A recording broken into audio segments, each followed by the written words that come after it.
सुमित भाई, इंडिया में पता चला है कि 25 मुल्कों के इंटेलिजेंस चीफ्स आए हुए थे।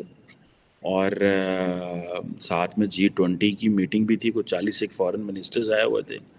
ये चाइना को आप क्या डरा रहे हैं? चाइना को क्या पैगाम देना चाहते हैं? लेकिन आज मैं एक आपको दावे के साथ बता सकता हूं कि अब डर है इनके अंदर कि अगर कोई इनके सामने खड़ा हुआ है तो मिस्टर मोदी है।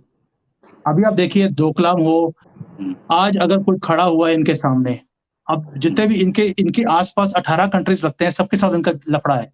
और सब जगह पर ये जगह को, जमीन को हथियाने हथियाने की कोशिश कर रहे हैं। एक इंडिया है जहां पर ये नहीं कर पाए। And I think the position of India now, this is again my view as an outsider, is potentially more powerful than it's ever been. तो जयशंकर की बड़ी एग्रेसिव फॉरेन पॉलिसी है। फॉक्सकॉन का आज ही आपने पढ़ा होगा $700 मिलियन का एक इन्वेस्टमेंट इंडिया में कर रहा। आज ही खबर आई, अभी आया कि 300 एकड़ का प्लॉट कर्नाटका में लिया है फॉर वन मोर इनिशिएटिव। ये आज की बता रहा हूँ मैं, आज जस्ट कुछ समय वाज बैक। किसी भी चाइना को पूछो आपका सबसे बड़ा दुश्मन जिससे आपको डर लगता है वो कौन है, तो वो कभी भी अमेरिका नहीं बोलेंगे, इंडिया बोलेंगे आज की डेट में। कि बैरून मुल्क जायदाद नहीं वहां पर कोई तसव्वुर ही नहीं। दुबई में महल हो। India has got a centre stage in international politics. China को really is in a crunch when it comes to diplomatic clout and power. तो इतना देखिए, सच में बताऊं, इतना चाइना की उम्मीद नहीं होगी कि इंडिया को इतना रिस्पांस मिलेगा। पूरी दुनिया ही लगभग हो जाएगी। नमस्ते दोस्तों, जय हिंद। हिंदुस्तान स्पेशल में आपका स्वागत है। दोस्तों, ब्रिटेन के पूर्व प्रधानमंत्री टोनी ब्लेयर ने कहा है कि पिछले कुछ वर्षों में भारत ने उल्लेखनीय प्रगति की है। टोनी ब्लेयर ने कहा, आज वास्तविक चुनौती यह है कि बदलती भू राजनीति को कैसे समझा जाए और उस स्थिति में भारत नितांत महत्वपूर्ण है। दिल्ली में रायसीना डायलॉग में भाग लेने के लिए देश दुनिया की बड़ी हस्तियां आई।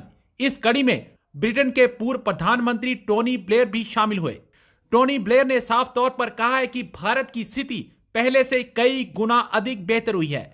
इसके साथ ही उन्होंने कहा कि पिछले कुछ वर्षों में भारत ने उल्लेखनीय प्रगति की है। टोनी ब्लेयर ने कहा कि भारत की स्थिति संभावित रूप से पहले से कहीं अधिक शक्तिशाली है। भारत के यूएनएससी की सदस्यता पर उन्होंने कहा कि यह सोचना बेतुका है कि भारत एक स्थायी सदस्य नहीं है। दूसरी तरफ पाकिस्तान को अपने दोस्त चीन की चिंता सतारी है। भारत में दुनिया के सुरक्षा सलाहकारों की मीटिंग हुई, जिस पर पाकिस्तानी मीडिया ये चर्चा कर रहा है कि आप चीन को इतना क्यों डरा रहे हो। सुमित भाई, इंडिया में पता चला है कि 25 मुल्कों के इंटेलिजेंस चीफ्स आए हुए थे। और साथ में G20 की मीटिंग भी थी, कुछ 40 एक फॉरेन मिनिस्टर्स आए हुए थे। ये चाइना को आप क्या डरा रहे हैं? चाइना को क्या पैगाम देना चाहते हैं? ये हमें भी बताएं कुछ जरा प्लीज। देखिए चीमा साहब, एक डायलॉग था बड़ा अच्छा। बड़े बड़े शहरों में छोटी छोटी बातें तो होती रहती है। देखिए, रायसीना डायलॉग चल रहा था, क्वाड के फॉरेन मिनिस्टर्स की मीटिंग चल रही थी। ये तीनों इवेंट एक साथ थे। और जाहिर सी बात, जब क्वाड की बात होगी, G20 की बात होगी, हर पहलू पे गौर किया जाएगा। और एक सिक्योरिटी, एक national security is a very important issue जिस पे गौर किया गया। तो इंटेलिजेंस चीफों का आना, इंटेलिजेंस अपरेटस में जो हमने एक दूसरे से सीखना है, क्या सीखना है, बेस्ट प्रैक्टिसेस क्या है। इनफैक्ट G20 में अगर आपको याद होगा, we have also offered a lot of our intelligence, जो हमारे पास IPR इंटेलिजेंस है, we are also offered that to G20 countries to use. मतलब ऐसा कोई चोरी छुपे कोई काम नहीं हो रहा। Offered them to use. हमारा कोविन यूज कर रहे हैं लोग। हमने अपने UPI की बात की है, आधार की बात की। इवन बिल गेट्स का स्टेटमेंट भी था कि UPI plus Aadhaar is deadly combination. तो जनधन आधार मोबाइल जैम, वो हमने बताया। तो जो भी हमारे पास चीजें थी, हमने बोला भाई आप हमसे यूज कीजिए, हमसे बेस्ट प्रैक्टिसेस समझिए, चीजें देखिए। Terrorism is a big threat. Terrorism को कैसे कंट्रोल किया जाए। टेररिज्म की जो फंडिंग है वो उससे भी बड़ा थ्रेट है, क्योंकि टेररिज्म तब तक चलता जब तक उसकी फंडिंग चलती है। फंडिंग को कैसे कंट्रोल करोगे। मनी लॉन्ड्रिंग की प्रॉब्लम्स आ रही है। और आपकी बार दो चीजें इंपॉर्टेंट हुई। आपकी बार टेररिज्म और नार्को टेररिज्म को अलग अलग किया गया है। जो पहली बार क्या होता है, टेररिज्म को एज सच देखा जाता था। Now terrorism and narco terrorism is a different term which has been coined this time. So narco terrorism which is funded by the narcotics trade, और which is basically done to abide मतलब ना kind of facilitate narcotics trade। तो इस चीज के बारे में बात हुई। तो इन चीफों का आना, इनको अवगत कराना, इनका पॉइंट ऑफ व्यू जानना, इनको ये समझना जरूरी है। बाकी G20 की मीटिंग काफी बढ़िया रही। अब देखिए, हमारे दोस्त भी आए थे और रायसीना में करीब 40 से 50 फाइनेंस मिनिस्टर्स आए, ये फॉरेन मिनिस्टर्स आए थे। और Raisina has become the 5th largest platform in the world. 5th largest platform in the world. मतलब मोदी जी आए थे तो 2016-17 में शुरू हुआ था। आज हम 22-23 की बात करें, 5-6 साल में।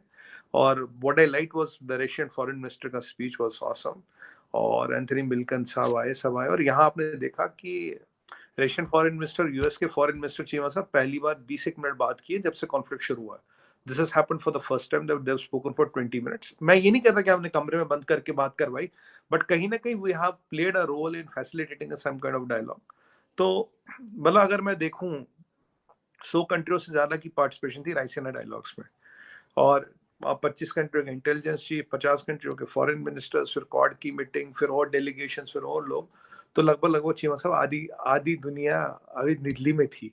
और 5th populous country, nuclear power, Pakistan was not there. तो ये भी एक चीज है जो मतलब दोनों साइड पहलू के बताने चाहिए। तो मैंने कहा मैं दोनों चीज पहलू के बता दूं आपको। फॉक्सकॉन का आज ही आपने पढ़ा होगा $700 मिलियन का एक इन्वेस्टमेंट इंडिया में कर रहा, आज ही खबर आई। अभी आया कि 300 एकड़ का प्लॉट कर्नाटका में लिया है फॉर वन मोर इनिशिएटिव। ये आज की बता रहा हूँ मैं, आज जस्ट कुछ समय बैक। और चीमा साहब चाइना को really is in a crunch when it comes to diplomatic clout and power. और चाइना को ये दिख रहा है, अभी तो एससीओ यही होना है इस साल, तो एससीओ यहाँ होगा। तो इतना देखिए, सच में बताऊं, इतना चाइना की भी उम्मीद नहीं होगी कि इंडिया को इतना रिस्पांस मिलेगा, पूरी दुनिया ही लगभग हो जाएगी। राइट। अच्छा, फाइनल क्वेश्चन आपके साथ ये कि चाइना कैसे देखता है प्राइम मिनिस्टर मोदी को और प्राइम मिनिस्टर मोदी के इंडिया को? This is a very interesting question.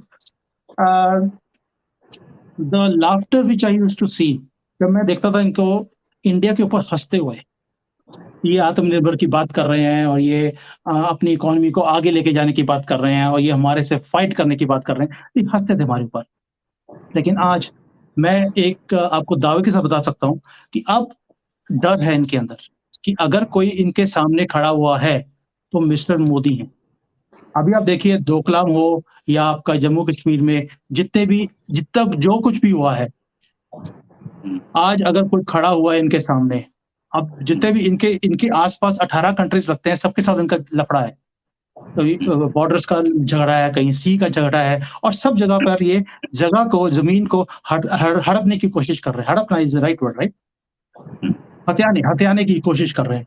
एक इंडिया है जहां पर ये नहीं कर पाए, जो पहले फ्री फॉल में कर रहे थे। कांग्रेस के टाइम पर हर एक साल अपने जो पोस्ट रहती है इनकी आर्मी की पोस्ट, वो थोड़ी सी किलोमीटर, कुछ मीटर अंदर को इंडिया के अंदर ये लेकर आते रहे। लेकिन आज की डेट में वो फ्रीज हो गया है। तो अगर राहुल गांधी कहते हैं कि हमारी जो जमीन है 2000 किलोमीटर चाइना ले गया, कहीं ना कहीं वो सच्चाई भी है। वो उनके दौर पे, जब उनका दौर था, रिमोट कंट्रोल की सरकार थी, उस वक्त ये जमीन चाइना ने हड़पी है हमारी। लेकिन आज की डेट में वो नहीं कर पा रहे। तो ये एक डर भी है। अगर आप चाइनीज से पूछे, किसी भी चाइना को पूछो, आपका सबसे बड़ा दुश्मन जिससे आपको डर लगता है वो कौन है, तो वो कभी भी अमेरिका नहीं बोलेंगे, इंडिया बोलेंगे। आज की डेट में वो बोलेंगे America is gone, India is the next threat because of mister Modi.